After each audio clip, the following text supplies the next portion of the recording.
All right, everybody.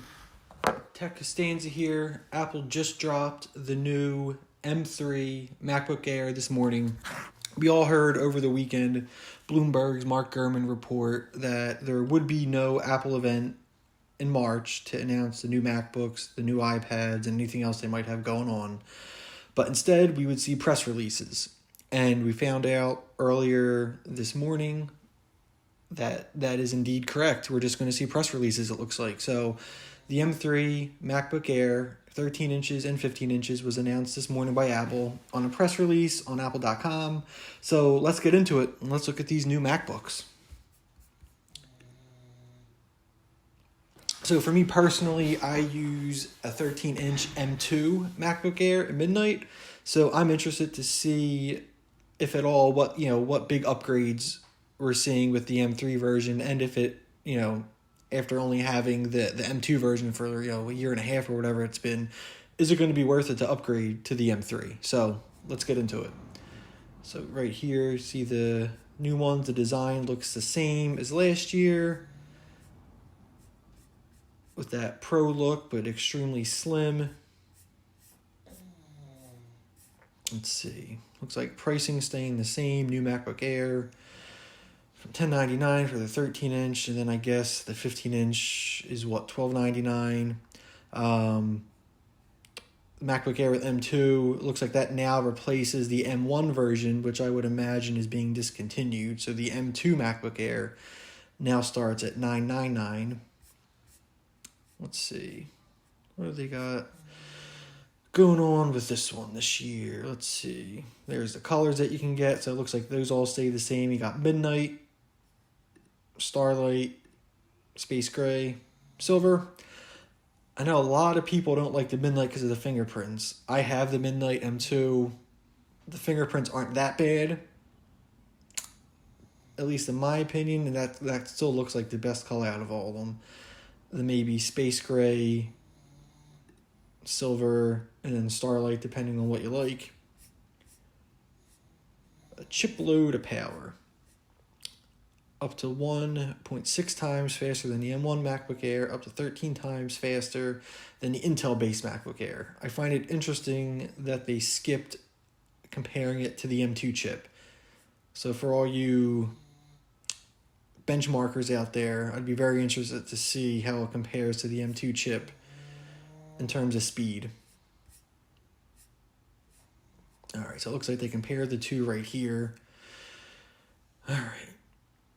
Okay, so this is a pretty big one. So M2 version of the MacBook Air only has one external display support. The M3 version, you can now support up to two external displays with the laptop lid closed.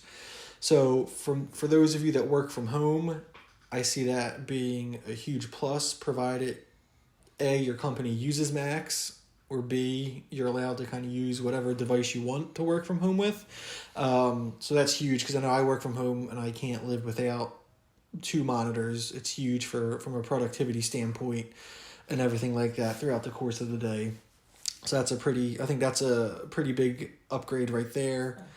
And then it's going with Wi-Fi 6E, which is reported to be up to 2 times faster than the regular Wi-Fi 6. So again, work from home or really much anything in general, we're all connected to Wi-Fi nowadays. So I think that's going to be hopefully a little nice boost there from a connectivity standpoint. And then we're just going to go down the lines, see if there's anything else that's really standing out. But I mean, other than so it looks like you're probably going to get the same display, 60 hertz. They're not going to go promotion with these. So really, other than the new chip, I'm seeing the new capability to support 2 external monitors. Not really seeing too many other notable changes, at least from my perspective. I mean, I'm just quickly glancing through this to give everybody an idea of what you can see. Touch ID. Yeah, I mean, I guess that's pretty much it. So let's see when these come out. My Wi-Fi is a little slow. Maybe I do need to upgrade to get that 6E, huh? All right. All right, so you can order now, and they'll be available starting next week, March 8th. What's that? Or is that this week? Is that this Friday? Let me see real quick. I'm assuming that's next week if I can math correctly in my head, right?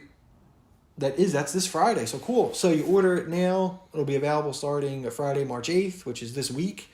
You can get it in store the same day. I imagine if you order it online, it'll be delivered to your house, hopefully on March 8th.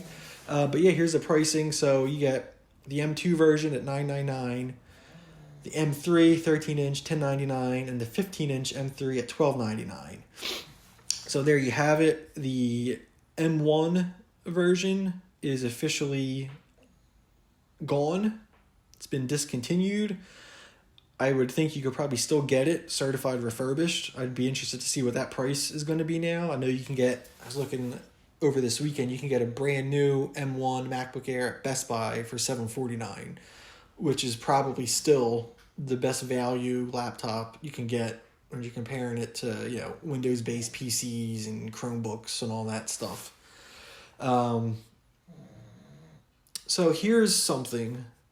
So does anybody remember, did the M2 version start at 512? I think it started at 256. I'd have to look at mine to kind of see, because I know I just got the base version when those first came out.